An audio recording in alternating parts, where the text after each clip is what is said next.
Hey guys, I'm E. I'm a professional sports videographer, and here's the thing. Grainy footage. We've all been there, especially those of us who have had the pleasure of filming basketball in an old gym where half the lights are way past their prime. But fear no more, because I'm here today to give you 3 simple tips that will help you avoid grainy footage altogether. Tip number 1. Try to film as much as you can using your camera's native ISO. The term native ISO or base ISO refers to the unamplified sensitivity of the camera. In other words, the native ISO is the one ISO setting at which your image is the cleanest, because the sensor produces its best signal to noise ratio. So basically, let's say that the native ISO of your camera is 400. That would mean that any setting above that or even below will have more noise, aka more grain. So then the question becomes, how do you find out the native ISO of your camera? Well, the native ISO will vary depending on the camera and also which picture profile you're shooting in. But if you're filming with a Sony camera, it's pretty easy. The native ISO setting is the first one that doesn't have these little horizontal bars that you can see here above and underneath the numbers. So in this case, the native ISO setting is 640. But if you're filming with a Canon or a Panasonic camera, for example, I'm not sure there will be a similar system in place, so if there isn't, I would recommend using Google to research the native ISO of your camera.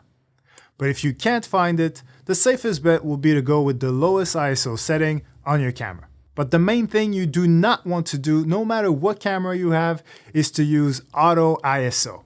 Trust me, auto ISO is the best way to add unnecessary grain to your image. So please, stop being lazy and start with your native ISO. And yes, you're gonna have to go up and down from time to time, and it's a bit more work than just staying in auto the whole time. But at the end of the day, if you want better results, you have to put in more work. So, no more auto. Tip number 2 is to use a lower frame rate, which is basically just a backdoor way to get you to lower your shutter speed. Because as much as we all love to shoot sports at 120 frames per second, when you do that, your shutter speed has to be at least 1/250, which makes your image darker, which forces you to bump up your ISO, which introduces more and more grain into your image. So if you're attempting to film at 120 frames per second and your image gets quite dark, you have to ask yourself if 120 FPS is really that necessary. Because 60 frames per second slow motion is still very usable in my opinion, and if your intention is to do a fast-paced, quick cuts type of edit, you might as well film in 24 or 30 frames per second, which means that your shutter speed can come all the way down to 1/50 and make your image much brighter and therefore much cleaner.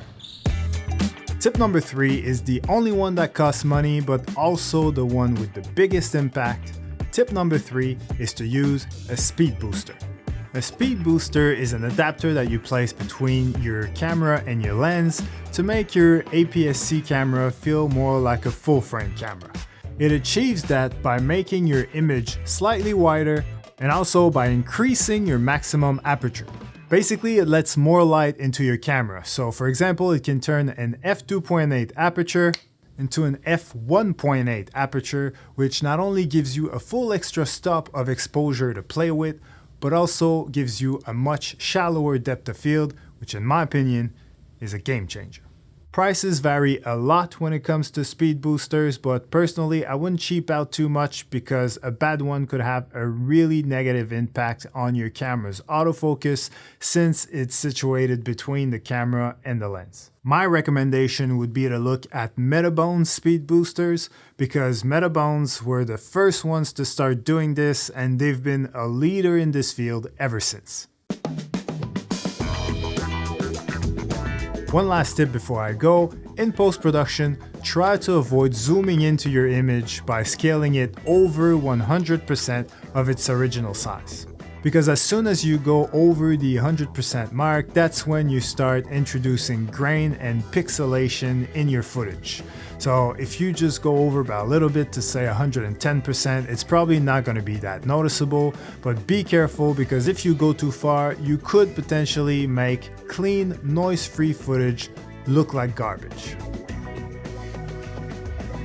By the way, if you like the shooting tips I gave you today, you're gonna love the ones in the video on your screen right now, especially if you're a Sony shooter looking for a free and easy way to get rid of shaky footage once and for all. Otherwise, thank you guys for watching, and I'll catch you in the next one.